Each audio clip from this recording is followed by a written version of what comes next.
Parmi les innombrables figures mythologiques issues des légendes chinoises, rares sont celles qui ont su traverser les âges et les frontières comme l'a fait Sun Wukong, le célèbre roi des singes. Ce personnage haut en couleur, à la fois rebelle, drôle, redoutable et incroyablement puissant, incarne à lui seul un mélange d'intelligence rusée et de force brute qui fascine encore aujourd'hui. De la Chine ancienne au manga japonais, des temples sacrés aux écrans de cinéma, Sun Wukong est partout.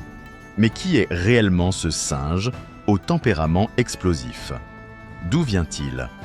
Et pourquoi son histoire résonne-t-elle autant, même des siècles après sa création? Aujourd'hui, nous allons plonger dans les origines mythologiques de Sun Wukong, explorer les légendes qui entourent son incroyable destinée et comprendre comment il est devenu une icône incontournable de la culture asiatique et mondiale. Tout commence, non pas par la naissance d'un être humain, mais d'une pierre. Selon la légende, sur la mystérieuse montagne des fleurs et des fruits, un rocher millénaire se trouvait là, depuis la nuit des temps.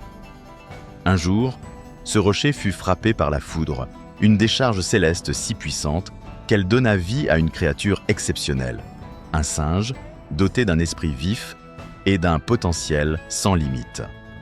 Ce singe n'était autre que Sun Wukong. Dès sa naissance, il fit preuve d'une vivacité et d'une curiosité hors du commun. Il apprit vite à parler, à grimper, à se battre. Il se lia d'amitié avec les autres animaux de la montagne, mais il était clair qu'il n'était pas comme les autres. Il cherchait plus, bien plus. Un jour, alors qu'aucun animal n'osait franchir une immense cascade, Sun Wukong prit son courage à deux mains, ou plutôt à deux pattes, et sauta à travers l'eau. De l'autre côté, il découvrit une grotte cachée, pleine de trésors et de mystères. Cet exploit le propulsa naturellement au rang de roi des singes. Mais son ambition, elle, ne faisait que commencer. Sun Wukong voulait défier les limites de son monde. Il partit alors en quête de sagesse et rencontra un maître taoïste qui lui enseigna les arts mystiques. C'est à ce moment qu'il apprit à se transformer en 72 formes différentes, à voler sur des nuages et même à se cloner grâce aux poils de son propre corps qu'il arrachait pour créer des copies de lui-même. Il devint rapidement un guerrier redoutable. Sa peau était impénétrable, ses yeux brillaient d'un éclat doré, capable de percevoir l'essence des choses. Et il pouvait parcourir 54 000 kilomètres en un seul bond. Mais ce qui le rendait encore plus dangereux, c'était son intelligence rusée, presque trop humaine. Et comme tout héros mythique, il lui fallait une arme digne de ce nom. Dans le royaume sous-marin du roi dragon de l'Est, Sun Wukong trouva un bâton magique, lourd de plusieurs tonnes, capable de changer de taille à volonté. Il pouvait le réduire jusqu'à la taille d'une aiguille à coudre et le cacher derrière son oreille. Ce bâton, connu sous le nom de Ruyi Jingu Bang, devint le symbole même de sa puissance. Mais un tel pouvoir attise forcément les tensions. Sun Wukong, toujours avide de reconnaissance, finit par défier les cieux eux-mêmes. Lorsqu'il fut convoqué par l'empereur de Jade, le souverain céleste, ce dernier tenta de le calmer en lui offrant un poste mineur dans son administration, celui de gardien des écuries célestes.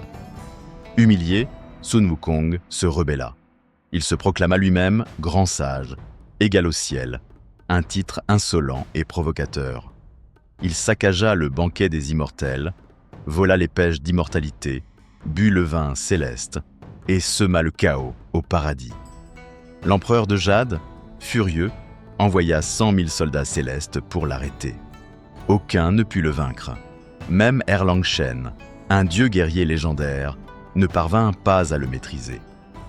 Désespérés, les dieux firent appel à Bouddha lui-même. Bouddha défia Sun Wukong.